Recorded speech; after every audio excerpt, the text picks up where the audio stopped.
by Numbers is a mural that I did, larger scale piece. Shows some of my technique. You know, I always screen printed posters, and I started to make them consistently 18 by 24 because that was the size that I could pull by hand.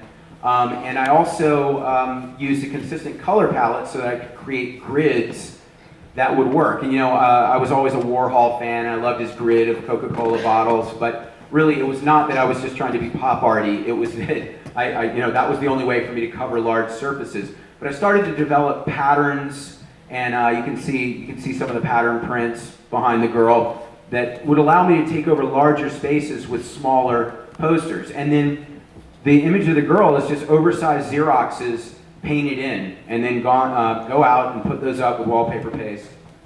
But the War by Numbers image was basically saying, you know, that you know, that being in a war seemed like it was you know, part of American family values at that point.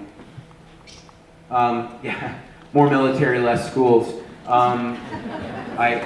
Somebody actually said to me, "Hey man, you misspelled military in school for me." Yeah, thank you. I know I went to art school, man. I don't read good. Anyway, the image on the right, called the Tyrant boot. We were talking earlier in the All School about Black History Month. That's a Frederick Douglass quote. The limits of tyrants are prescribed by the endurance of those whom they oppress.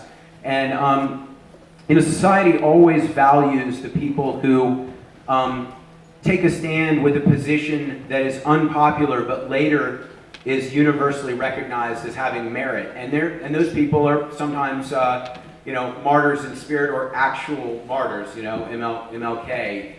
Bobby Kennedy's people were, you know, killed. I like the idea of encouraging people to speak up, and you know, rather than it having to be a few people with the courage to do the heavy lifting. If you know, a lot of people that I think oppose the war in Iraq, or you know, there's plenty of stuff going on right now. I won't get into all the minutiae of politics at the moment, but. You know, it would really be helpful. Be brave, okay? That's all I'm saying. These images are about, you know, a couple of... what I always try to do with my art is I try to make a compelling image that's a style of image I want to make, but also delivers a message I want to deliver. You know, first and foremost, I'm a visual artist. I make pictures, and people always ask me if I'm an activist. And if I say I'm an activist, and they're like, well, why didn't I see you at the rally on Saturday? You know, because I was painting or whatever.